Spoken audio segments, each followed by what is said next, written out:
नमस्कार, to the point देख रहे हैं आप और आपके साथ मैं हूं प्रतिमा दत्ता। 2024 में एक बार फिर से चुनाव होने जा रहे हैं और लोग इंतजार कर रहे हैं कि आखिर अब देश में, प्रदेश में किसकी सरकार बनने जा रही है। अब चर्चाएं ये भी हैं कि सरकार वन नेशन वन इलेक्शन के जरिए तमाम चुनाव एक साथ करवा सकती है और तमाम सरकारें, चाहे राज्यों की बात करें या फिर अपने देश की बात करें, हमें एक साथ मिल सकती हैं। ऐसे में सवाल सबसे पहले ये कि लोकसभा का जो स्पेशल सेशन होने जा रहा है उसमें सरकार की क्या स्ट्रैटेजी रहने वाली है और ये जो बिल लाने जा रही है सरकार, उस बिल से आखिर देश और प्रदेशों को कितना फायदा। और हरियाणा की लोकसभा की जो 10 सीटें थी पिछली बार, भारतीय जनता पार्टी ने अपनी झोली में डाली और अब क्या एक बार फिर से जब लोकसभा चुनाव बेहद नजदीक हैं, भारतीय जनता पार्टी ये कारनामा रिपीट कर सकती है, ये हिस्ट्री दोबारा से बना सकती है या फिर राहों में बहुत सारी मुश्किलें हैं। ये बताने के लिए आज हमारे साथ टू द पॉइंट कार्यक्रम में खास मेहमान सिरसा से सांसद सुनीता दुग्गल जी हैं। सुनीता जी, बहुत स्वागत हरियाणा न्यूज़ पर। नमस्कार, थैंक यू। 10 लोकसभा सीटें 2019 में भारतीय जनता पार्टी ने अपनी झोली में डाली जी। अब 2024 में एक बार फिर से चुनाव हैं। क्या लगता है, लोकसभा की राहें इतनी आसान हैं जितनी पहले थी?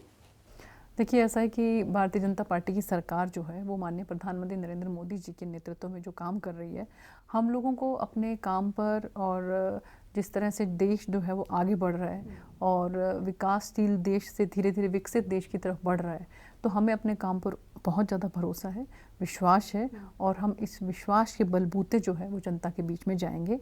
और मुझे पूरी उम्मीद है कि जनता जो है वो इस विकास की गति को जो है और ही आगे बढ़ाने का काम करेगी और इसीलिए 2024 के अंदर भी 10 की 10 लोकसभा की सीटें जो हैं वो भारतीय जनता पार्टी की झोली में विश्वास आएंगी। काम पर है या मोदी जी के नाम पर? देखिए, दोनों एक दूसरे के पूरक हैं। आज अगर हम बात करें तो देश जहाँ पर जिस गति से जो है वो आगे बढ़ रहा है, तो उसमें अगर सबसे ज़्यादा किसी का योगदान है तो आदरणीय प्रधानमंत्री श्री नरेंद्र मोदी जी का है। तो इसलिए हम कहेंगे कि वो विकास पुरुष हैं और उनके नेतृत्व में जैसे देश आगे बढ़ रहा है, तो मुझे पूरी उम्मीद है कि उसको ध्यान में रखते हुए जनता जो है हमें एक बार फिर से मैंडेट देगी और 2024 के अंदर भी है 10 की 10 लोकसभा की सीटें वो भारतीय जनता पार्टी की खाते में आएंगी। 10 सीटें आप फिर से जीतने का दावा कर रही हैं। लोग कह रहे हैं कि भारतीय जनता पार्टी ठीक है, सेंटर में तो स्ट्रांग है, लेकिन प्रदेशों की अगर बात की जाए तो वहाँ पे स्थिति खराब है। वन नेशन वन इलेक्शन अगर होता है तो भारतीय जनता पार्टी को डेफिनेटली इसका फ़ायदा होने वाला है। क्या ये इसी वजह से तो नहीं कि अभी अचानक से स्पेशल सत्र बुला लिया गया और इसको लेकर बिल सरकार लेकर आ रही है? देखिए, ऐसा है कि जो विशेष सत्र जो बुलाया गया है उसका एजेंडा या उसका बिजनेस जो है वो अभी क्लियर नहीं है। जहाँ तक बात वन नेशन वन इलेक्शन की है तो उसके लिए देखिए आदरणीय प्रधानमंत्री जी 2018 से मुझे लगता है कि इस बार को बार जो है इस बात को जनता के समक्ष रखते हैं और जनता से इसके बारे में ओपिनियन भी जो है वो लिया जाता है कि क्यों ना जो है, जैसे बहुत पहले भी तो होता था हमारे देश में, ऐसे ही होता था कि सभी राज्यों के और लोकसभा के सभी इलेक्शन जो हैं वो एक साथ होते थे, तो क्यों ना सभी खर्चे को ध्यान में रखते हुए, आम जनमानस का जो है उनको ध्यान में रखते हुए, क्योंकि बार बार आप देखिए कि हर 6 महीने में, 5 महीने में, साल के अंदर जो है वो इलेक्शन आ जाते हैं, जिससे ना केवल जनता के ऊपर जो है वो बहुत ज़्यादा बोझ पड़ता है, जनता की खून पसीने की गाढ़ी कमाई जो है उसके टैक्स के पैसे से, इतने खर्चे से जो है वो बार इलेक्शन जो है उसका वहन करना पड़ता है। और इसके साथ साथ जो है विकास की गति भी जो है वो थोड़ा थम सी जाती है, क्योंकि चाहे हम जो है वो सत्ता पक्ष के जो लीडर्स की बात करें, चाहे हम विपक्ष के लीडर्स की बात करें, सब के सब जो है वो अपने आप को चुनाव में झोंक देते हैं, तो ऐसे उसमें जो गति जो है वो कुछ समय के लिए कुछ धीमी हो जाती है। चिंता जो भारतीय जनता पार्टी की है वो देश के लिए इतनी ज़्यादा है या अपनी पार्टी को सत्ता में काबिज रखने के लिए और दूसरे प्रदेशों में मजबूत रखने के लिए ये वन नेशन वन इलेक्शन अब अचानक से सरकार ने कहा कि इस बिल को देखिए, इसके लिए कमेटी बाकायदा गठित की गई है, जिसको जो है हमारे महामहिम जो रह चुके हैं पूर्व में आदरणीय रामनाथ कोविंद जी, वो इसके अध्यक्ष रहेंगे और जो विपक्षी दलों के जो नेतागण हैं उनको भी इसका सदस्य बनाया गया है। तो इसमें पूरा विस्तार से चर्चा होगी, चिंतन होगा, मंथन होगा, उसके बाद में ही कहीं कोई निर्णय लिया जाएगा। तो ये पहले से ही ये कह देना कि अगर ऐसे होगा तो वैसे होगा, तो मुझे लगता है कि वो सब अभी भविष्य के गर्भ में है और पूरा सबका इसमें स्वागत है इस बात को लेकर कि वो भी अपनी अपनी राय रखें कि इसके अंदर जो है वो बताएं कि इसको वन नेशन वन इलेक्शन करने से क्या हमें फ़ायदा हो सकता है, क्या हमें नुकसान हो सकता है। तो मुझे लगता है कि आम जनमानस के अगर फ़ायदे की ये बात है तो हमें ज़रूर आगे बढ़ना चाहिए इस बात को लेकर, और वन नेशन वन इलेक्शन की तरफ हमें आगे बढ़ना ये चाहिए। चर्चाएं तो इसलिए है ना क्योंकि कह रहे हैं कि परेशानियां स्टेट्स में है, राज्यों में काफ़ी आक्रोश है लोगों में, लोग खुश नहीं हैं, लेकिन मोदी जी का जब नाम साथ में जुड़ जाएगा तो लोग भी कहेंगे नहीं मोदी जी के नाम पे चलिए प्रदेश में भी वोट दे दें। देखिए ऐसा है कि हम जो है वो तो मोदी जी के सहारे नैया पार लगाने की कोशिश नहीं है। प्रतिमा जी, हम लोगों के मन को जो है वो इतना आसानी से अपने आप को इतना जो है वो सक्षम ना माने कि उनके लोगों के मन को हम बड़ी आसानी से पढ़ लेंगे। लोग जो हैं बहुत सोच कर समझ कर, बहुत देखभाल कर, सब कुछ ध्यान में रखते हुए जो है वो अपने वोट को कास्ट करते हैं। तो इसलिए मुझे लगता है कि हमें लोगों पे भरोसा करना चाहिए। उनके भरोसे के बलबूते ही जो है वो हम लोग 2014 में भी सरकार बना पाए और 2019 में भी सरकार बना पाए, और उनके भरोसे के बलबूते ही हम 2024 में भी सरकार बनाएंगे। लेकिन देश में या फिर हरियाणा में भी? बिल्कुल, हरियाणा में भी बनाएंगे और देश में भी बनाएंगे। पूरे आप निश्चिंत हैं इस बात को बिल्कुल, लेकर? मुझे पूरी उम्मीद है कि जिस तरह से जो काम माननीय प्रधानमंत्री नरेंद्र मोदी जी के नेतृत्व में हो रहे हैं, हमारा देश जिस तरह से आगे बढ़ रहा है, आज कोई भी क्षेत्र ऐसा नहीं है जिसमें हमने तरक्की नहीं की हो। आप देखिए कि जम्मू कश्मीर में धारा 370 हटाने से लेकर हम चांद तक पहुंच गए हैं। चंद्रयान 3 की आज मुझे लगता है कि अगर हम पूरे हिंदुस्तान में ही नहीं बल्कि पूरे विश्व के अंदर इस बात की चर्चा हो रही है। और उन तो विपक्ष तो कह रहे हैं कि चंद्रयान 3 अगर चांद पर पहुंचा तो ये तो हमारे साइंटिस्ट का कमाल है ना, हमारे साइंटिस्ट की मेहनत है। इसमें मोदी जी को श्रेय देना, मोदी जी का नाम लेना, ये समझ नहीं आ पा रहा है। देखिए ऐसा है कि इंडिजिनस चीज़ों को जो है वो उसको किसने बढ़ावा दिया, आत्मनिर्भर भारत की ओर किसने जो है इस नारे को बुलंद किया। तो मुझे लगता है कि आज कितनी ऐसे हम प्रौद्योगिकी के अंदर बात करें, टेक्नोलॉजी के अंदर बात करें, हम कितनी चीज़ें ऐसी हैं जो मेक इन इंडिया हैं, हम जो है उनको आप ये देखिए, मुझे लगता है कि बाहर के विदेश के लोग इस बात को देखकर बहुत हैरान हैं कि जितने में एक हॉलीवुड की मूवी बनती है उससे भी कम के बजट के अंदर जो भारतीय प्रौद्योगिकी है, जो भारतीय जो टेक्नोलॉजी है, उसको इस्तेमाल करते हुए हमने चंद्रयान 3 का जो है निर्माण किया और किस तरह से उसको हमने जो है वहाँ पर चांद पर पहुँचाया। तो ये सब मुझे लगता है कि जो मुखिया होता है वो उसके ऊपर बहुत निर्भर करता है कि वो कैसे आप सबको जो है आम जनमानस को किस तरह से सबको एनकरेज करता है। जब हमारा चंद्रयान 2 जो है वो कामयाब नहीं हुआ था, तब किस तरह से माननीय प्रधानमंत्री जी ने हमारे जो साइंटिस्ट हैं उनको ढाढ़स बताया था, उनको जाकर हिम्मत बंधाई थी कि आप लोगों ने मेहनत की लेकिन कोई बात नहीं, असफलता के बाद ही फिर आपको सफलता मिलती है। और अब जब चंद्रयान 3 जो हमारा सक्सेसफुल हुआ है तो उसमें भी जाकर किस तरह से जो हमारी महिला साइंटिस्ट हैं, या कि जो हमारे सोमनाथ जी हैं जो कि इसको हेड कर रहे थे, उनका सबको जाकर किस तरह से जो है उन्होंने सबका जो है वो हौसला बुलंद किया और सबके साथ जो है खुशी भी साझा की। तो मुझे लगता है कि मुखिया जब अगर तकलीफ साझा करता है तो खुशी भी साझा करना बनता है। ठीक है, ये तो सक्सेसफुल हो गया। सूर्य की तरफ भी हमारा मिशन बढ़ गया है, उसकी भी सक्सेस होने की हम कामना करते हैं। लेकिन जो इंडिया एक महागठबंधन बनाने की कोशिश है और उसको लेकर तमाम प्रयास हालांकि हो रहे हैं, लेकिन उसको लीड कौन कर रहा है वो अभी तक इसकी क्लैरिटी नहीं मिली। आपको लगता है कि ये इंडिया एनडीए को कहीं टक्कर दे पाएगी? देखिए ऐसा है कि ये पुरजोर कोशिश हो रही है। बहुत से ऐसे मैं कहूँगी कि जो सियासी दल हैं जो कि पारिवारिक ज़्यादा हैं, वो लोग अपने परिवार की जो एक परंपरा चली आ रही है कि सत्ता में रहने की, उसको बरकरार रखने के लिए, उसको आगे बढ़ाने के लिए जो है ये इस तरह के गठबंधन चल रहे हैं। लेकिन जनता इन बातों को सब समझती है। आप ये देखिए उसके अंदर जितने भी दल हैं, मुझे लगता है कि कुछ 2-4 को अगर हम छोड़ दें तो बाकी सब के सब दल ऐसे हैं कि जो पारिवारिक पृष्ठभूमि से हैं, जिनकी कोई ना कोई राजनीतिक पृष्ठभूमि जो है वो पारिवारिक रही है। तो ऐसे उसमें अब कोई पारिवारिक पृष्ठभूमि होना सही नहीं है? देखिए ऐसा है कि पहले कोई समय होता था कि जो राजा है, राजा का बेटा है, चाहे वो काबिल है या नहीं है, वो जनता के दर्द को समझता है कि नहीं, उनकी तकलीफ को समझता है कि नहीं समझता है, लेकिन क्योंकि वो उनका बेटा है इसलिए उसको उत्तराधिकारी बनाया जाता था, घोषित किया जाता था। लेकिन हमारी डेमोक्रेसी है जिसमें हमारे बाबा साहब भीमराव अंबेडकर ने जो एक लोकतंत्र जो बनाया है, इसके अंदर एक आम नागरिक को भी ये हक है कि अगर वो जनता के भाव से, जनता की सेवा के भाव से अगर वो राजनीति में आना चाहता है तो वो आ सकता है। लेकिन कुछ ऐसे घराने रहे कि जो सत्ता को छोड़ना नहीं चाहते किसी भी कीमत पर, तो उन लोगों ने मिलकर एक गठबंधन बनाया है। तो जनता इस बात को समझती है और मुझे लगता है कि इस परिवारवाद को जनता जो है वो सिरे से नकार देगी। वो लोग तो कह रहे हैं कि अब जनता समझ चुकी है कि भारतीय जनता पार्टी कैसे लोगों में नफरत पैदा करती है, एक दूसरे से नफरत करना सिखाती है। हम तो मोहब्बत बांट रहे हैं, वो नफरत सिखाते हैं, तो लोग तो मोहब्बत की तरफ जाएंगे। नफरत किसको पसंद है? देखिए, मुझे लगता है कि ये जो है, जैसे अभी मैं सुन रही थी कि उनकी ही दल के कोई नेता हैं जिन्होंने ये कहा है कि हम अगर सरकार बनाते हैं तो हम सनातन धर्म को ख़त्म कर देंगे, हम बिल्कुल जो है वो समाप्त कर देंगे सनातन धर्म को। तो हमारा जो किसने कहा है ये स्टालिन जो है, डीएमके के स्टालिन है, उनके शायद सुपुत्र ने ये बात कही है। तो आप ये देखिए कि मुझे लगता है कि हमारी जो भारतीय जनता पार्टी की जो सरकार है वो अपने सनातन धर्म को जो है वो अगर आगे बढ़ाती है, और वो भी इसलिए क्योंकि मुझे लगता है कि सबसे पुरातन धर्म अगर कोई है तो वो सनातन धर्म है, जो सबको जोड़ने की बात करता है, जो सबके साथ प्यार प्रेम की बात करते हैं। हिंदू धर्म के अंदर अगर हम ये देखें तो हमारे जो देवी देवताओं की भी हम बात करते हैं तो उनके अंदर भी एक आपको जो है वो लोकतंत्र नज़र आएगा। तो ऐसे उसमें एक सबसे ज़्यादा अगर जोड़ने वाला कोई धर्म है तो वो सनातन धर्म है। तो मुझे लगता है कि ये चीज़ उनको रास नहीं आ रही है और इसलिए जो है वो इस तरह की बात कर रहे हैं।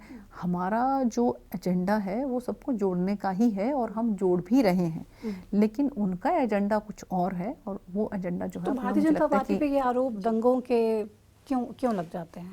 देखिए, ये ऐसा है कि मुझे लगता है कि खुद उन लोगों की ही ये कोशिश रहती है कि कहीं ना कहीं किसी तरह से, क्योंकि अगर आप अपने यहाँ पे हरियाणा की ही बात करें तो उसमें बहुत से ऐसे जो विपक्षी दल हैं उनके नेताओं के नाम आ रहे हैं कि जिन्होंने स्पष्ट रूप से जो है वो विधानसभा के अंदर खड़े होकर भी इस तरह की बातें करी हैं। तो मुझे लगता है कि ये जो है जांच का विषय है कि इसमें क्या सोचकर क्या समझकर जो है विपक्षी दल जो है पहले इस तरह की आग को भड़काते हैं और उसके बाद फिर नाम जो है भारतीय जनता पार्टी का लगा देते हैं। आप लोग सिर्फ एक साथ एकजुट करके रखना चाहते हैं बिल्कुल, पूरे देश को हम एकजुट और एक साथ करके रखना चाहते हैं। और इसका बहुत जगह पर आप लोगों ने उदाहरण भी देखा होगा कि बहुत सी ऐसी जगहें हैं कि जहाँ पर जो है अगर हम देखें तो चाहे क्रिश्चियन बाहुल्य वो क्षेत्र हैं लेकिन वहाँ पर भी भारतीय जनता पार्टी की सरकार बनी है, चाहे मुस्लिम बाहुल्य क्षेत्र हैं वहाँ पर भी भारतीय जनता पार्टी जो है उनके जो कैंडिडेट्स हैं वो जीत कर आए हैं। तो इसमें कहीं कोई दो राय नहीं। तो माइनॉरिटीज से कोई प्रॉब्लम नहीं है भारतीय जनता पार्टी? हमें बिल्कुल कोई प्रॉब्लम नहीं, किसी से कोई प्रॉब्लम नहीं, हम सबको साथ लेकर चलने वालों में। तो वो तो ये आरोप लगाते हैं कि सिर्फ आप हिंदुओं की बात करते हैं, आप माइनॉरिटीज की बात नहीं करते, आप माइनॉरिटीज को पीछे धकेलने का काम करते हैं। हम सबकी बात करते हैं और हमारी सरकार ने जितना जो है वो माइनॉरिटी का हर जगह पर ध्यान रखा है, मुझे नहीं लगता कि आज से पहले कभी किसी ने रखा होगा। आज तक हमारी बहनें जो हैं वो किस तरह से सिर्फ 3 शब्दों से जो है वो उनका घर जो है सब बिखर जाता था। 3 तलाक की अगर हम बात करें तो उन महिलाओं को ये संबल किसने दिया? हमारी सरकार ने दिया। पहले कभी किसी ने हिम्मत की? सिर्फ एक तुष्टीकरण की राजनीति करते रहे। लेकिन हमारी सरकार ने बिना किसी झिझक के, बिना किसी, सिर्फ ये सोचकर कि हमारी जो मुस्लिम महिलाएं हैं, हमारी बहनें हैं, उनको भी जो है इस बात का हक होना चाहिए कि वो जो है अपना घर जो है वो सिर्फ 3 शब्दों के ऊपर अपना ना बिखरने दें। तो ऐसे उसमें इस तरह के काम अगर किसी ने किए हैं तो वो हमारी सरकार ने किए हैं। तो ऐसे उसमें ये कह देना कि आपको क्या लगता है कि जो हमारी मुस्लिम बहनें हैं क्या उनको इस चीज़ का जो है लाभ नहीं मिला, क्या वो इस बात से खुश नहीं है जिस तरह से 3 तलाक जो है वो हमारी सरकार जो है उन्होंने इसके ऊपर कदम उठाया है। तो वो खुश हैं और सारी माइनॉरिटीज़ भी आपको लगता है कि आपके साथ ही हैं? बिल्कुल, इसमें कहीं कोई दो राय नहीं। अगर नहीं होती तो बहुत से ऐसे राज्य हैं जहां पर जो है उनकी मेजॉरिटी होती हुई भी भारतीय जनता पार्टी की सरकारें बनी हैं। राहुल गांधी भारत जोड़ो यात्रा की और अब अलग अलग तरीके से अलग अलग लोगों से कनेक्शन बिठा रहे हैं, लोगों को अपने घर बुला रहे हैं, उनसे मिल रहे हैं, उनके पास जा रहे हैं, सुख दुख में शामिल हो रहे हैं। इस सब से क्या लगता है कि लोकसभा चुनावों में मोदी जी को टक्कर दे पाएंगे? देखिए, ऐसा है कि हर लीडर को ये चाहिए, ये जो वो कर रहे हैं ये बेसिक हैं। ये जो एक लीडर को चाहिए कि वो सदा ही जनता के बीच में रहे, जनता को अपने पास बुलाए, जनता के साथ जाए। तो वो सीख रहे हैं धीरे धीरे, मुझे लगता है कि अच्छी बात है, सीख रहे हैं। वो इन चीज़ों से सीख रहे हैं। वो किससे सीख रहे हैं ये तो वही जानते हैं, लेकिन ये हर लीडर के अंदर ये गुण होने चाहिए कि देखिए जनता ही किसी को जो है तो अच्छी वो कोशिश है नेता राहुल गांधी। नेता नेता बनाती है। तो ये तो मुझे लगता है कि फर्स्ट एंड फॉरमोस्ट कंडीशन होती है कि अगर आप लोगों के द्वारा बनाए गए हो तो लोगों के बीच में आप नहीं रहोगे तो लोग आपको आईना दिखा देंगे। ये तो ये अच्छा काम कर रहे हैं, अच्छी कोशिश है। ये तो आप उनसे ही जाके पूछिए कि वो ये कर रहे हैं, But as वो a politician, what do you think? कि अच्छा है कि किसके नहीं? सिखाने से कर रहे हैं या किससे सीख के कर रहे हैं, ये वो कैसे कर रहे हैं और क्यों कर रहे हैं। तो अच्छी कोशिश है। अच्छी कोशिश है।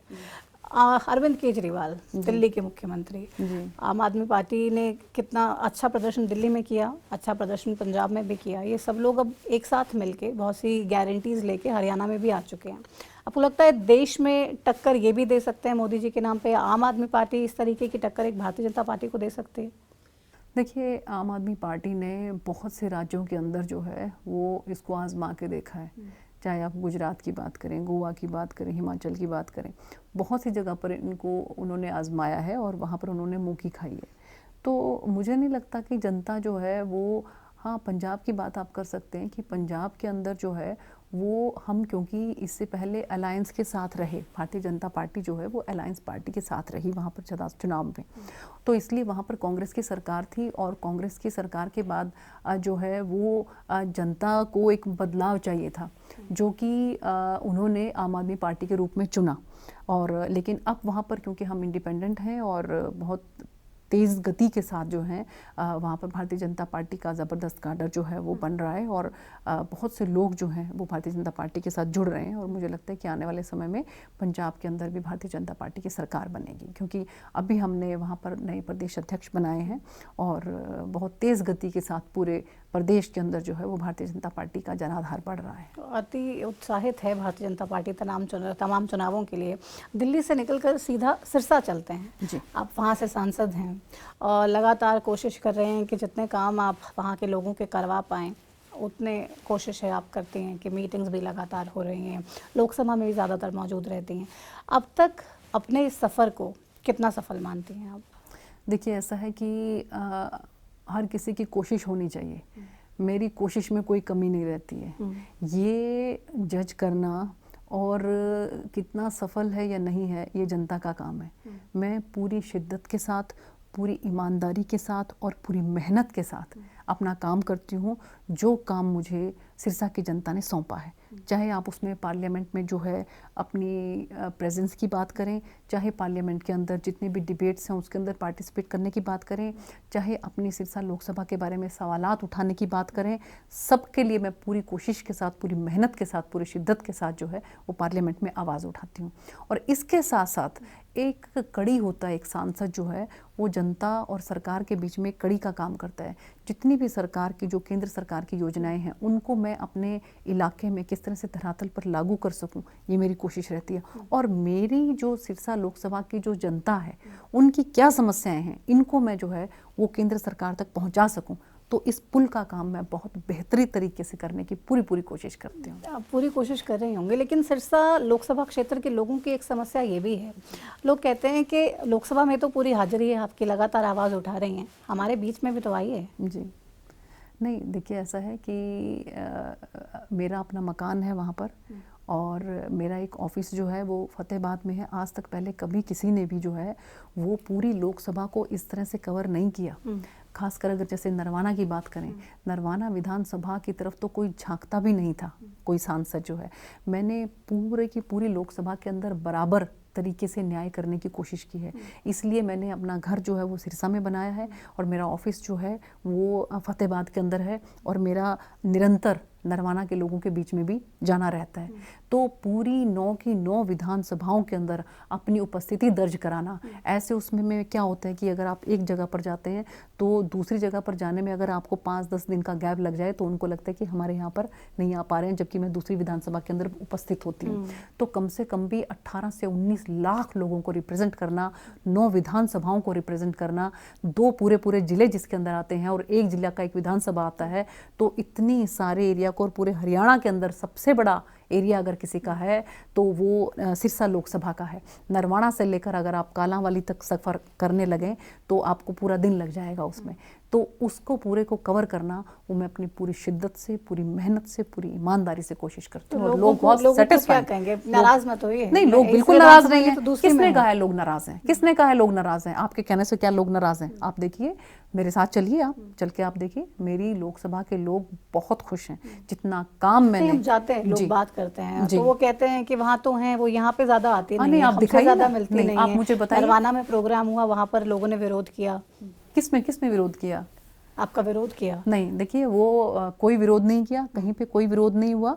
और जहाँ तक एक करमगढ़ में मैं गांव में मैं गई थी तो वहाँ पर एक विपक्षी दल का एक कोई जो था वो उस बंदे ने जो है वो ये कहा कि भाई हमारे यहाँ की सड़क नहीं बनी है और हमारे यहाँ पर पानी की समस्या है। तो जब तक वो बोलता रहा मैं सुनती रही, मैंने, क्योंकि मेरी आदत नहीं है कि मैं जो है किसी के बीच में बात को काटूं। मैंने कहा कि आप अपनी बात को पूरा रखिए। जब मैंने अपनी बात रखी तो वो सरक गया वहाँ से, वो नज़र ही नहीं आया वहाँ से। क्योंकि क्या है कि लोगों का मेरे से प्यार ही, स्नेह ही इतना है कि उनकी कहीं छोटी सी अगर सड़क की दिक्कत है तब भी वो सोचते हैं कि हमारा सांसद हमारा ये काम करवाएगा। उनकी कहीं पे पानी की दिक्कत है, कहीं बिजली के खंभे की दिक्कत है, उनको लगता है हमारा सांसद ये काम करवाएगा। और मुझे भी खुशी होती है कि मुझे लगता है कि लोगों का प्यार मेरे साथ इतना है कि एक सरपंच का काम भी अगर है तो उनको वो मुझसे उम्मीद करते हैं कि सांसद हमारा जो है ये काम करवाएगा। और मुझे जहाँ पर भी लगता है मैं ऑफिसर से बात करके उनका काम करवाती हूँ। क्योंकि अगर आप नहीं तो देखिए कि गली बनाने की बात है, चाहे पानी की समस्या की बात है, ये लोकल मुद्दे हैं।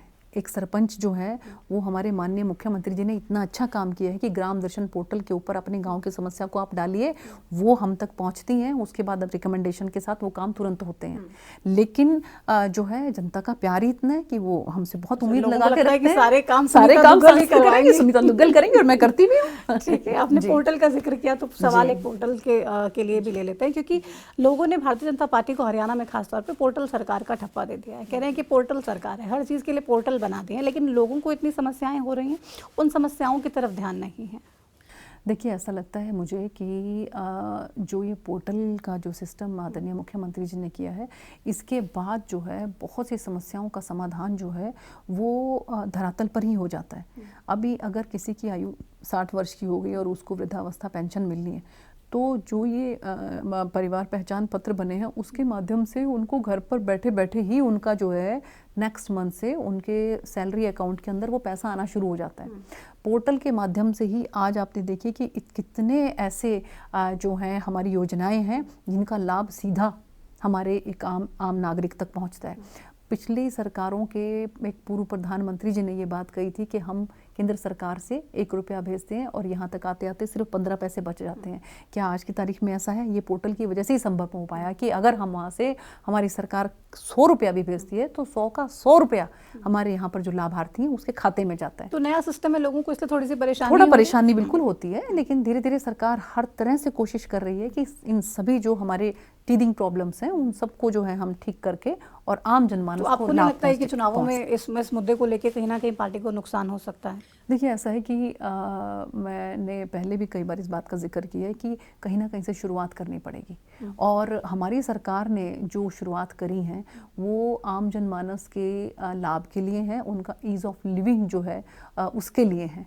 और इसी संदर्भ में अगर मैं आपको बात करूं तो चाहे किसी भी योजना की आप बात करें तो वो जो लाभ उनको सीधा पहुंचता है उससे आम जनमानस को बहुत बहुत सुकून महसूस होता है। कि अभी आपको जगह जगह पर एक छोटी सी बात अगर मैं आपको बताऊं कि पहले क्या होता था कि अभी किसी को किसी नौकरी के लिए अप्लाई करना पड़ता था तो उसको ऑफिसर्स के सिर्फ इसीलिए चक्कर काटने पड़ते थे कि उसको अटेस्ट करवाना है उस ऑफिसर से। और कितनी बार ऑफिसर्स जो हैं वो उस एक स्टूडेंट को, एक छात्र को बाहर के बाहर ही भेज देते कि मैं तुम्हें जानता नहीं, मैं कैसे तुम्हारा कागज को अटेस्ट कर दूं। हमारी सरकार ने उसको कानून को उसको ख़त्म किया उसको और ये कहा कि आप सेल्फ अटेस्ट करें। अरे आप अपने कागज को सेल्फ अटेस्ट करें कि यस ये मेरा कागज है। तो ये छोटी सी एक मैंने आपको बात बताई है। तो ऐसी ऐसी बहुत सी चीज़ों को हमारी सरकार ने ख़त्म किया है जो कि एक सिर्फ सिवाय परेशानी के और कुछ क्रिएट नहीं करती थी एक आम नागरिक के जीवन के अंदर। तो मुझे लगता है कि इसका लाभ जो है आम जनमानस को बहुत मिल रहा है। कहीं को जो टीदिंग प्रॉब्लम आई थी वो धीरे धीरे ठीक हो रही है। चलिए, इस परेशानी को तो आपने हल करने की कोशिश आपने बताया कि कर रहे हैं और इससे हो भी जाएगी। लेकिन एक परेशानी युवाओं की है, रोजगार। सिरसा में आप ये रोजगार वाली समस्या को दूर करने में कितनी कामयाब हो पाई या क्या क्या कदम उसके लिए उठाए गए? देखिए, रोज़गार जो है वो कई तरीके से जनरेट किया जा सकता है। एक तो अभी तक हैबिट जो हमारी रही वो यही रही कि हमें सरकारी नौकरी मिल जाए किसी भी तरह से। तो लेकिन माननीय प्रधानमंत्री जी की जो कोशिश है, उनकी जो सोच है, उसमें ये है कि हमें जो है क्यों ना हम सब रोज़गार की तरफ बढ़ें, कि हम अपना ही कुछ ना कुछ ऐसा उद्योग, कोई धंधा कुछ ऐसा लगाएं कि हम रोज़गार लेने वाले नहीं बल्कि रोज़गार देने वाले बन जाएं। तो उसी कड़ी में मुझे लगता है कि जिस तरह से अब काम हो रहा है हर जगह पर, चाहे हम मुद्रा योजना के तहत हम बात करें, जिस तरह से एक इजी तरीके से बिना कोलेटरल के कुछ जिस तरह से आम जनमानस को, अभी आप ये देखिए कि यूनिकॉर्न की बात करें तो मुझे लगता है कि जिस तेज़ गति के साथ हिंदुस्तान के अंदर यूनिकॉर्न बढ़े हैं, हमारे युवा जो आगे बढ़े हैं, उन्होंने बहुत ऐसे ऐसे नए नए जो हैं वो व्यवसाय के अंदर जो हैं वो हाथ आजमाया है और बहुत कामयाबी भी हासिल की है। तो ये सब चीज़ें जो हैं, इस चीज़ का हमारी कोशिश है, हमारी प्रेफरेंस है। और अभी क्योंकि सिरसा लोकसभा जो है वो एग्रीकल्चर बेस्ड एरिया है, तो वहाँ पर उद्योग जो है उसके एग्रो लिए, बेस्ड इंडस्ट्रीज के लिए भी तो पहल की जा सकती है। बिल्कुल, वहाँ पर जैसे कीनू की हम बात करें तो वहाँ पर जो है वो डबवाली क्षेत्र के अंदर वहाँ पर माननीय मुख्यमंत्री जी ने ये बात स्पष्ट करी है कि वहाँ पर बहुत जल्द जो है वो कीनू के लिए वो वहाँ पर लगाया जाएगा, केंद्र ऐसा खोला जाएगा कि जिसमें हमारे युवाओं को वहाँ पर लाभ भी मिलेगा और जो वहाँ पर कीनू ग्रो करने वाले हमारे जो किसान भाई हैं उनको भी उसका बहुत लाभ मिलने वाला है। तो वो हो जाएगा इस इलेक्शन बिल्कुल से पहले बिल्कुल पहले? बिल्कुल बिल्कुल हो जाएगा। माननीय मुख्यमंत्री जी ने उसके लिए हाँ की है। और इसके साथ साथ आप ये देखिए कि हमारी कोशिश है वन डिस्ट्रिक्ट वन प्रोडक्ट, बल्कि मुख्यमंत्री जी ने उससे एक कदम और आगे बढ़ते हुए वन ब्लॉक वन प्रोडक्ट करते हुए कि एक ब्लॉक में जो प्रोडक्ट ज़्यादा है उसको किस तरह से सरकार बढ़ावा दे सकती है, वो हमारी आगे करने की कोशिश है। इसके साथ साथ माननीय हमारे केंद्रीय गृह मंत्री जी जो हैं अमित भाई शाह जी, वो भी पिछले दिनों आए थे सिरसा लोकसभा के अंदर, और उनकी भी कोशिश ये है कि जो हमारी कोऑपरेटिव सोसाइटी के भी वो मिनिस्टर हैं कि वहाँ पर किस तरह से जो है आम जनमानस के लिए कोऑपरेटिव सोसाइटीज़ जो है बनाकर वहाँ पर उसी इलाके के अंदर ही, और वहाँ पर जो लोकल वहाँ के जो प्रोडक्ट्स हैं उनको वहाँ पर लाकर और फिर उसके बाद एक सेंटर जो है वो पूरे हरियाणा का जहाँ पर बनेगा वहाँ पर उसको लेकर आया जाए, ताकि एक आम जनमानस जो है उसको उस चीज़ का लाभ मिले और उसको परेशानी ना हो, और उसको वहाँ से वहाँ तक ले जाने की सारी प्रक्रिया जो है वो केंद्र सरकार की रहेगी। तो इस तरह की बहुत सी योजनाएं हैं कि जिससे जो है हमारे आम जनमानस को लाभ मिल सके।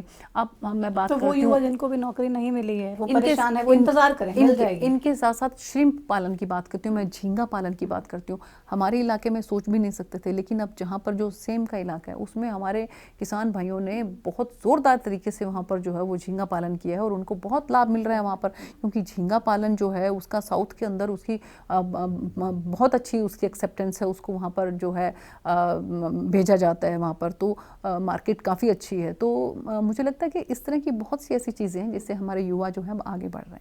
युवा लेकिन एक चीज़ की वजह से बहुत पीछे हो रहा है, और सिरसा खासतौर पे अगर बात की जाए तो सबसे पहला नाम सिरसा का आता है युवाओं को नशे की वजह से जहाँ भुगतना पड़ रहा है, झेलना पड़ रहा है, कईयों की तो ज़िंदगी जा रही है, घर के घर बर्बाद हो रहे हैं। नशे को रोकने के लिए, नशे पर लगाम लगाने के लिए क्या किया जाए, अब तक क्या किया गया है और कैसे इसका सल्यूशन होगा? देखिए, बिल्कुल आपकी बात सही है, मैं मानती हूँ इस बात को, और इस बात का भी मेरे मन पे बहुत प्रभाव था जिसको लेकर मैं राजनीति में आई। और क्योंकि मैंने जब 2014 के अंदर रतिया विधानसभा से चुनाव लड़ा था तो वहाँ पर भी बहुत सी महिलाओं ने मुझे जो है इस बात को कहा था कि बेटा हम चाहते हैं कि हमारे बच्चे जो हैं बच जाएँ और इसलिए हम विश्वास करते हैं।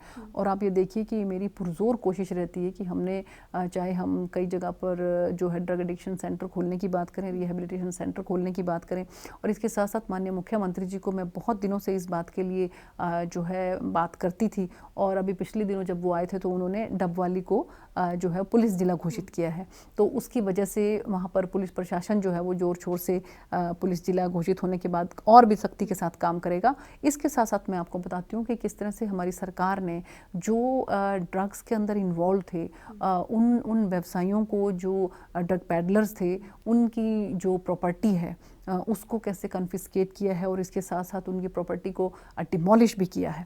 तो मुझे लगता है कि इससे भी एक बहुत बड़ा झटका उन लोगों को लगा और इससे काफ़ी ज़्यादा जो है फ़र्क पड़ रहा है वहाँ पर, और बहुत भारी संख्या में वहाँ पर पुलिस प्रशासन जो है वो जो ड्रग्स हैं उनको बरामद भी कर रही है और उनके खिलाफ केस भी जो है वो दर्ज कर रही है। तो हमारा ये 2 वे एक्शन है। इसमें एक एक्शन तो हमारा जो ड्रग पैडलर्स हैं, जो ड्रग के व्यापार के अंदर लिप्त हैं, उनको किस तरह से हमें ख़त्म करना है, किस तरह से उनके प्रॉपर्टीज़ को ख़त्म करना है, उनको हमें उनकी कमर को तोड़ना है, एक हमारा फोकस ये है। और दूसरा कि जो बच्चे इसके अंदर इन्वॉल्व हैं उन बच्चों को हम विक्टिम के तौर पर माने, उनको विक्टिम के तौर पर मान के उनकी रिहेबिलिटेशन के लिए हम क्या करें, तो और डी एडिक्शन सेंटर करें। नहीं, बिल्कुल है वहाँ पर, और बल्कि कुछ प्राइवेट ऐसे थे जिसको माननीय मुख्यमंत्री जी ने जब उसकी जांच करवाई तो पता लगा कि वो जो हैं वो ठीक तरीके से काम नहीं कर रहे थे, बल्कि तो उनका लाइसेंस रद्द करके, और अब सरकार की कोशिश है कि मैक्सिमम जो है वो सरकारी जो है वो डी एडिक्शन सेंटर्स बने, और वो बन भी रहे हैं। और तो ये काम कब तक पूरा हो जाएगा और सिरसा को नशे से कम पूरी तरीके से निजात देखिए, मिलेगी? इसमें एक चीज़ और भी मैं कहना चाहूँगी कि ये केवल और केवल हम ये ना सोचें कि हम सरकार के ऊपर निर्भर रहकर हम इस इतने बड़े जो है नासूर से अपना पीछा छुड़ा सकते हैं। इसमें जो सामाजिक दल हैं, जो NGOs हैं, जो ट्रस्ट्स हैं, संस्थाएं हैं, बहुत सी आम जनमानस है, उनका भी बहुत सहयोग हमें काम चाहिए। इलीगल है ना, इलीगल काम अगर हो रहा है, अगर इलीगल तरीके से इलीगल प्रोडक्ट को बेचा जा रहा है, मार्केट में लाया जा रहा है, तो वो सारा काम तो प्रशासन का ही, उसको रोकना, उसे कंट्रोल नहीं, करना, इसीलिए मैंने आपको बताया कि जो है वहाँ पर डबवाली को जिला बनाया जा रहा है। आप देखिए कि हमारे नज़दीक के बॉर्डर एरियाज कौन से हैं, पंजाब से, राजस्थान से, उनके बॉर्डर से, वहाँ से मैक्सिमम जो है आज पंजाब का जो नौजवान है वो गर्त में डूब चुका है नशे की।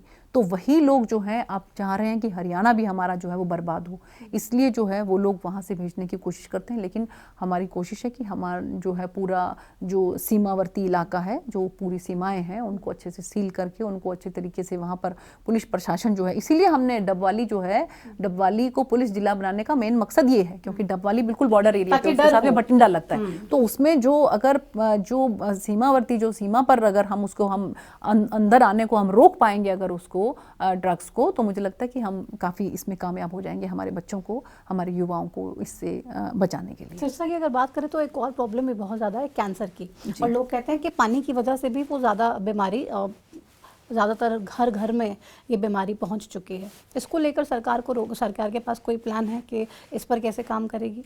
देखिए, ऐसा है कि मुझे लगता है कि इसमें सबसे ज़रूरी कोई चीज़ है तो वो है लाइफ, के आप lifestyle for environment, LIFE, lifestyle for environment, कि हमारा अपना लाइफस्टाइल जो है वो कैसा होना चाहिए।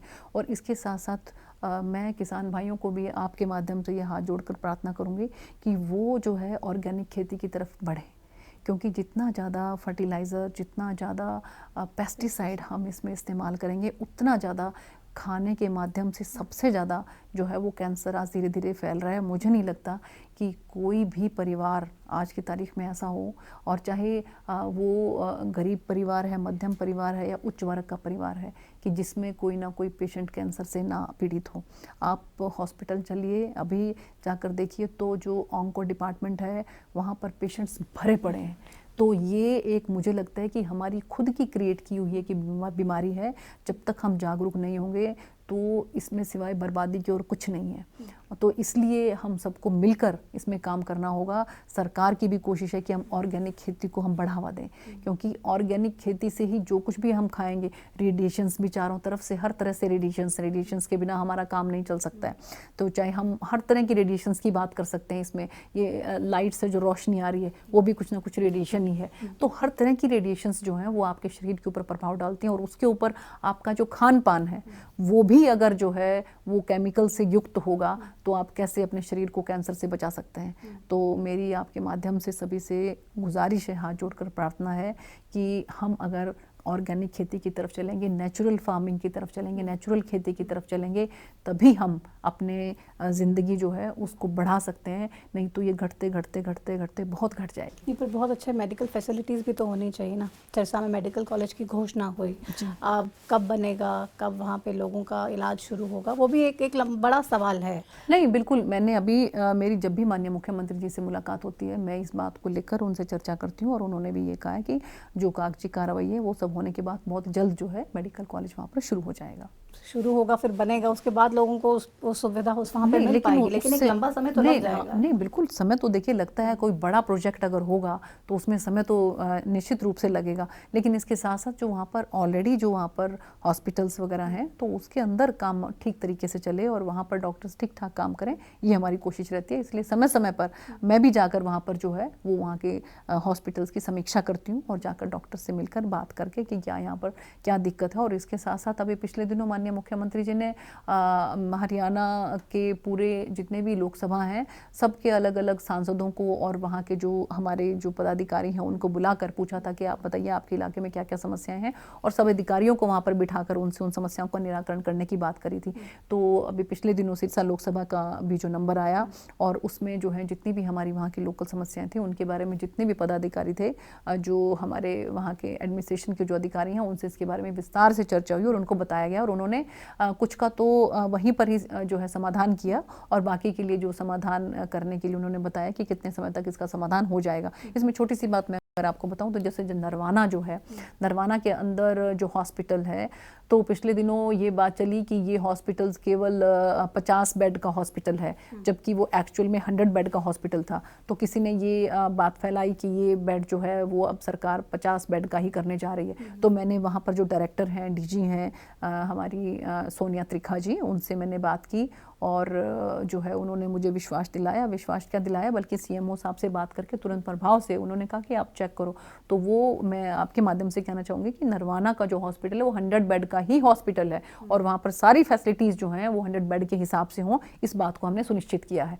तो ये सब चीज़ें जो हैं जो अब हमारी सरकार में हो रही हैं, ये पहले ऐसा कभी नहीं होता था कि जो चीज़ जैसे पड़ी है वो वैसे ही पड़ी रहती थी, लेकिन अब हर चीज़ का समाधान जो है वो हो, हर चीज़ जो है वो समस्या से समाधान की तरफ पहुँचे, ये हमारी कोशिश रहती है। बिल्कुल कोशिश है। 2019 में आप अपने एक बड़े मार्जिन से लोकसभा का चुनाव जीती, वजह क्या थी, मोदी जी या आप खुद? देखिए ऐसा है कि ये कलेक्टिव होता है सबका, इसमें कहीं कोई दो राय नहीं कि आदरणीय प्रधानमंत्री नरेंद्र मोदी जी सबकी पसंद हैं, सब उनको एक नेता के तौर पर पसंद करते हैं और उनको एक एडमिनिस्ट्रेशन जो उनका एडमिनिस्ट्रेटर हैं वो उनके तौर पर भी उनको पसंद करते हैं। उनका काम जो गुजरात में उन्होंने किया उनको भी सबने पसंद किया। इसके साथ साथ जो पार्टी जो है, पार्टी किस तरह से उसकी विचारधारा क्या है, उससे भी बहुत लोग जो हैं प्रभावित होकर वोट करते हैं।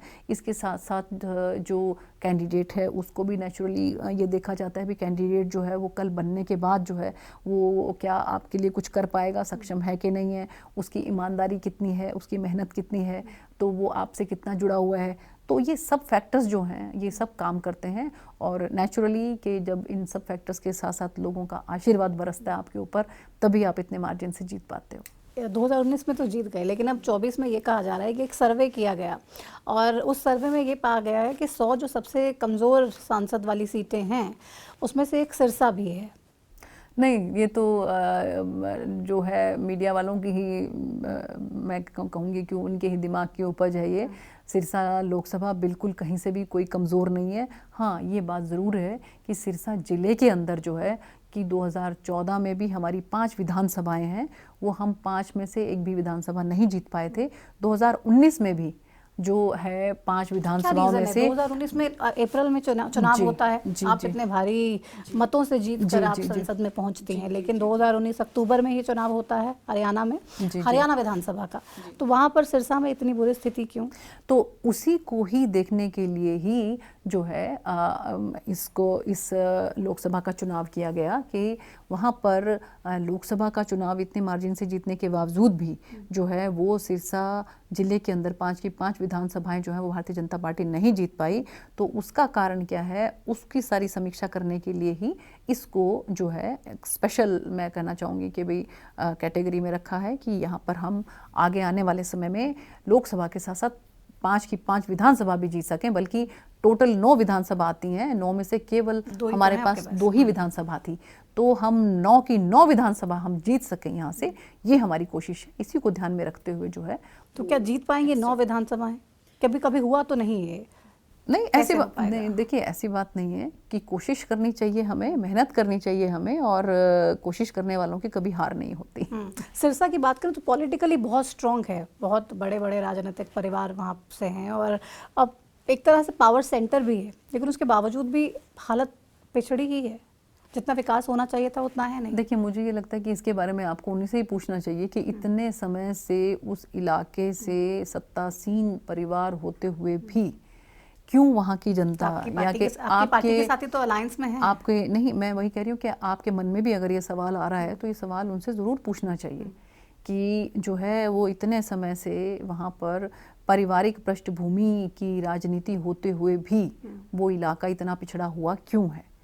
तो मुझे लगता है कि इस सवाल का जवाब तो वही बेहतर दे सकते हैं। लेकिन जब से मैं वहाँ से सांसद बनी हूँ, मेरी पूरी कोशिश है, बहुत पुरजोर कोशिश है, और मैं काफ़ी हद तक अपने आप को इसमें सफल भी मानती हूँ, और आने वाले समय में और भी ज़्यादा तेज़ गति के साथ हम काम करेंगे कि वहाँ के लोग जो हैं वो पूरे हिंदुस्तान के साथ जुड़ें, वो हमारी दिल्ली राजधानी के साथ जुड़ें, और चारों तरफ से पूरे हिंदुस्तान के, चाहे हम नॉर्थ ईस्ट की बात करें, त्रिपुर सुंदरी हमने वहाँ पर चलाई, गोरखधाम जो है हम वहाँ तक लेकर आए, और चाहे अभी फिरोज़पुर की तरफ से जाने वाली रामेश्वरम साउथ तक जोड़ने की बात करें, तो ये हमारी कोशिश है कि हमारा इलाका जो है वो पूरे हिंदुस्तान के साथ जुड़े और खूब तरक्की करे। खूब तरक्की करवाने का पूरा प्लान आपने बना रखा है। जी, और जी। बहुत से आपने कहा कि ये सारे सवाल आप उन्हीं से पूछिए जो हमारे जो जिनका गढ़ रहा है सिरसा, लेकिन आपके साथ तो अलायंस में है ना जननायक जनता पार्टी, पहले INLD थी। जी नहीं, देखिए ऐसा है कि ये अलायंस में है, इसमें कहीं कोई दो राय नहीं है, लेकिन जो काम जो है वो वहाँ को, उस एरिया को जो रिप्रेजेंट करते हैं, जैसे जो वहाँ के नुमाइंदे हैं, जो वहाँ के विधायक हैं, तो उन लोगों की रिस्पॉन्सिबिलिटी ये ज़्यादा बनती है कि वो जो है अपने अपनी विधानसभा को जो है वो ठीक तरीके से आगे बढ़ा कर लेकर जाएं। जहाँ तक एक सांसद का मामला है, तो सांसद जो केंद्र की योजनाएं हैं उनको वहाँ पर सही तरीके से लागू कराए, ये कोशिश रहती है। इसके साथ साथ जो है हरियाणा सरकार में भी, क्योंकि माननीय मुख्यमंत्री जी जो है बिना किसी भेदभाव के काम करते हैं, लेकिन आपके अंदर इतने गट्स होने चाहिए कि आप जाके मुख्यमंत्री जी से अपने इलाके का काम लेकर आओ। तो मुझे लगता है कि वहाँ पर अगर जो लोकल जो वहाँ के प्रतिनिधि हैं, अगर वो थोड़ा सा और एक्टिवली माननीय मुख्यमंत्री जी से काम करवाने की कोशिश करें और उनसे अगर आग्रह करें, तो और ज़्यादा तरक्की होगी और ज़्यादा आगे बढ़ेगा। विधानसभा का चुनाव आपने लड़ा, विधानसभा नहीं पहुंच पाई, लेकिन फिर उसके बाद सीधा संसद में एक बड़ी जीत के साथ पहुंचे। अब 2024 में क्या प्लान है? विधानसभा जाने का कुछ इरादा है या लोकसभा में एकदम खुश हैं और वहीं पे काम करना चाहते हैं? नहीं, देखिए ऐसा है कि जिस विश्वास के साथ लोगों ने मुझे लोकसभा में भेजा है, तो मुझे लगता है कि उसी विश्वास को बरकरार रखने के लिए लोकसभा ही बेहतर है, और बाकी जो निर्णय है वो हमारा जो शीर्ष नेतृत्व है वही लेता है कि किसको लड़ाना है, किसको नहीं लड़ाना है, किसको कहाँ से लड़ाना है, किसको विधानसभा से लड़ाना है या किसको लोकसभा से लड़ाना है या किसको राज्यसभा से लड़ाना है। ये सब निर्णय जो है हमारा शीर्ष नेतृत्व लेता है। लेकिन मुझे एक लोकसभा सांसद के तौर पर लोगों का बहुत प्यार और स्नेह मिला, तो मेरी कोशिश यही रहेगी कि मैं इसी भूमिका में जो है वो उनकी सेवा करती रहूँ। तो टिकट के लिए भी आश्वस्त हैं? देखिए, मैंने आपको बताया कि ये निर्णय जो है वो हमारा शीर्ष नेतृत्व लेता है। जो मेरी कोशिश ये रहेगी कि जिस भूमिका में मैंने काम किया है, जिस भूमिका में मैंने लोगों की सेवा की है, उसी भूमिका में मैं लोगों की सेवा करूं। लेकिन आगे निर्णय जो है वो हमारे शीर्ष नेतृत्व ने लेना है कि किसको जो है वो कहाँ से लड़ाना है, या किसको किस जो है वो विधानसभा के लिए लड़ाना है, कि राज्यसभा के लिए लड़ाना है, कि लोकसभा के लिए लड़ाना है। ये निर्णय जो है वो हमारे शीर्ष नेतृत्व लेते हैं। अब छोटा सा इसका उदाहरण देख लीजिए कि हमारे जो राज्यसभा के सांसद हैं, हमारे आदरणीय रामचंद्र जांगड़ा जी, वो गोहाना से विधानसभा का चुनाव लड़े और उसके बाद वो राज्यसभा में आ गए। तो ये निर्णय जो है वो किसको कहाँ से लड़ाना है, किसको कौन से सदन में भेजना है, ये निर्णय जो है हमारे शीर्ष नेतृत्व का। आप बिल्कुल खुश रहेंगी कि ठीक है पार्टी ने जो फैसला किया मैं बहुत अच्छा है। पार्टी की एक कर्मठ कार्यकर्ता हूँ, एक मेहनती कार्यकर्ता हूँ, और पार्टी के शीर्ष नेतृत्व को और पार्टी के नेतृत्व का जो भी निर्णय होता है वो मेरे सर माथे पे। अच्छा, हरियाणा में आजकल कांग्रेस कह रही है हम सरकार बनाने जा रहे हैं, भारतीय जनता पार्टी तो कहीं दिखेगी भी नहीं, जननायक जनता पार्टी तो जीरो पर आकर खड़ी हो जाएगी। क्या लगता है आपको, कांग्रेस पार्टी सरकार बना पाएगी? देखिए, जो संगठन नहीं बना पाया आज तक, तो वो आपको लगता है कि सरकार बना पाएंगे? 9 साल हो गए हैं उनको, कितने उनके प्रदेशाध्यक्ष आए, कितने चले गए, कुछ तो पार्टी छोड़कर भी चले गए। तो ऐसे उसमें जो संगठन नहीं आज तक बना पाया, और अभी भी आप देख रहे होंगे कि जहाँ कहीं पर भी उनके प्रभारी जा रहे हैं तो वो ऑब्जर्वर जो उनके जा रहे हैं, प्रभारी जा रहे हैं, तो किस तरह से उनके अंदर जो है वो अनुशासनहीनता देखने में आती है। तो कह रहे हैं अनुशासनहीनता है ही नहीं, में, ये तो हमारे लिबर्टी है, अनुशासन ही नहीं फ्रीडम है कि आप कुछ भी बोल सकते हैं। देखिए, फ्रीडम जो है वो भी कुछ लिमिट तक ही अच्छी लगती है कि आप एक दूसरे पर कुर्सियां बरसाएंगे, आप किसी को गाली गलौज करेंगे, क्या इस तरह की फ्रीडम जो है वो फ्रीडम कहलाती है? तो ये अनुशासनहीनता कहलाती है। कि हमारे कार्यकर्ता अति उत्साहित हैं, उनको पता है कि हम सरकार बना रहे हैं, इसलिए अति उत्साहित हैं। मैं आपको बता रही हूँ ना कि इसको अनुशासनहीनता कहते हैं। हमारा संगठन आज जो है वो पन्ना प्रमुख तक पहुंच चुका है। हमारे पूरे हरियाणा के अंदर हमारे जो प्रदेश अध्यक्ष ओम प्रकाश धनखड़ जी हैं, वो 22 जो हमारे जिले हैं, 22 जिलों के अंदर जो हमारी 90 विधानसभाएं हैं, 90 विधानसभाओं में से मुझे लगता है कि 80% जो है वो जगह पर हमारे पन्ना प्रमुख के सम्मेलन हो चुके हैं। और आप एक एक पन्ना प्रमुख का सम्मेलन अगर आप देखें तो वो किसी बड़ी रैली के जैसा होता है। तो ऐसे उसमें जिनका संगठन भी तैयार ना हो, वो तो बन जाएगा, वो कह रहे हैं इस सितंबर के वो ये अंत तक स्वप्न तो बन देखें, जाएगा। और वो ये स्वप्न देखें कि वो सरकार बनाएंगे, तो मुझे लगता है कि ये अतिशयोक्ति है। सितंबर के अंत तक बन जाएगा? जी, बहुत से सितंबर आए और चले गए। आपको नहीं लगता कि बन पाएगा? नहीं, देखिए ऐसा है कि बहुत ज़बरदस्त जो है वहाँ पर आपस में मनमुटाव है, सिर फुटोवल है, कोई किसी को देखकर खुश नहीं है। जो है सब रोज़ रात को मुझे लगता है कि मुख्यमंत्री का ताज सिर पर लेकर सोते हैं और सुबह उठकर किसी दूसरे के सिर पर मिलता है वो। तो इसलिए ऐसे उसमें जो है वो उनका जनता से कोई सरोकार नहीं है, उनका जनता की भलाई से, जनता के कामों से, उससे कोई सरोकार नहीं है। उनके सिर्फ दिमाग में बस ये चलता रहता है कि हम किस तरह से मुख्यमंत्री के पद पर बैठने के लिए, पहुंचने के लिए बहुत से लोग सपने देख रहे हैं। आप एक गठबंधन के साथी दुष्यंत चौटाला भी मुख्यमंत्री पद का सपना लेकर एक कैंपेन चलाए बैठे हैं जी। उनका सपना साकार होगा क्या मुख्यमंत्री बनने का? देखिए, ऐसा है कि सपने देखने से कोई किसी को रोक नहीं सकता है। सपनों पर कोई टैक्स नहीं है, कोई जो है वो पैसा नहीं लगता है सपने देखने में, तो इसलिए सपने देखना कुछ गलत नहीं है, सबको सपने देखने चाहिए।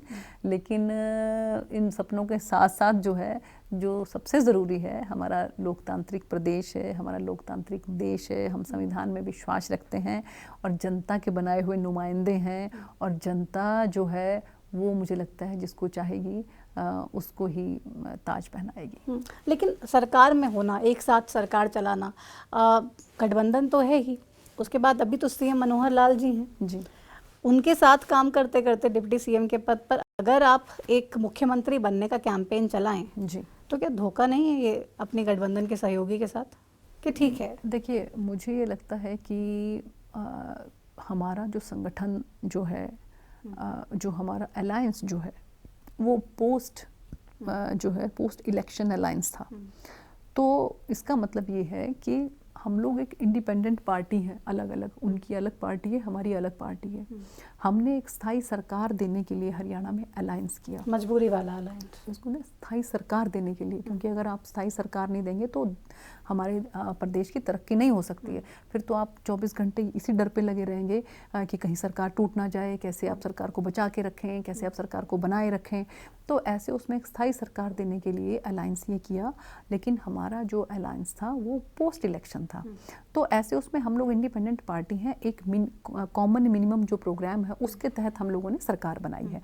तो ऐसे में ये उनको भी राइट है कि भाई वो अगर हमारा प्री अलायंस नहीं होता है तो ऐसे उसमें तो नेचुरल सी बात है कि उनके कार्यकर्ता भी ये सोचते होंगे कि भाई हमारी पार्टी जो है, हमारी पार्टी का मुख्यमंत्री बने। खुद ही सोचते हैं, खुद ही रैलियों से बोलते हैं। मैंने आपको बताया ना कि वो हर पार्टी के जो कार्यकर्ता होते हैं तो वो अपने लीडर को लेकर उत्साही होते हैं। तो 2024 में क्या लगता है, गठबंधन में ही जाना चाहिए पार्टी को, उससे फायदा होगा या देखिए ऐसा है कि ये भी निर्णय हमारे शीर्ष नेतृत्व को लेना है कि हमारे संगठन का, हमारी पार्टी का, आम जनमानस का भला किस चीज़ में है। तो वो निर्णय भी हमारा शीर्ष नेतृत्व लेगा कि हमें अलायंस करना है या नहीं करना है, प्री इलेक्शन करना है या पोस्ट इलेक्शन करना है।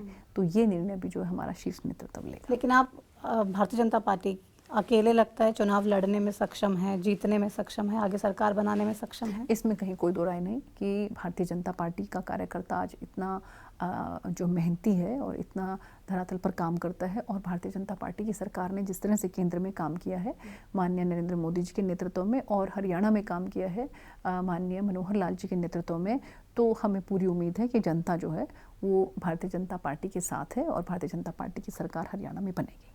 चलिए, बहुत शुक्रिया अपना समय देने के लिए। भारतीय जनता पार्टी की सरकार बनेगी, आप दावा तो कर रही हैं, लेकिन अब होगा क्या वो देखते हैं, आगे आने वाला वक्त बताएगा। बहुत शुक्रिया। Thank you so much. तो आपने सांसद सुनीता दुग्गल को सुना, जिन्होंने साफ तौर पे कहा कि वो पूरी तरीके से आश्वस्त हैं, बात चाहे लोकसभा की हो या फिर विधानसभा की। भारतीय जनता पार्टी ने जो काम किए हैं प्रदेश के लोगों के लिए, देश के लोगों के लिए, वो ही काफ़ी हैं, और उन्हीं कामों के बूते एक बार फिर से जनता उन पे विश्वास जताएगी और सरकार बनाने का मौका देगी। खैर, ये दोबारा से संसद में पहुंच पाएंगी, आप विश्वास एक बार फिर से करेंगे या भारतीय जनता पार्टी को हरियाणा में मौका देंगे, ये आपके ऊपर है। लेकिन हम इंतज़ार करेंगे और देखेंगे कि आखिर इन पूरे चुनाव के मेले में आखिर होता क्या है, जनता किसके सर पे सहरा सजाती है और उसके बाद फैसला क्या लेती है। फिलहाल मेरे साथ टू द पॉइंट में इतना ही। आप देखते रहिए हरियाणा न्यूज़। नमस्कार।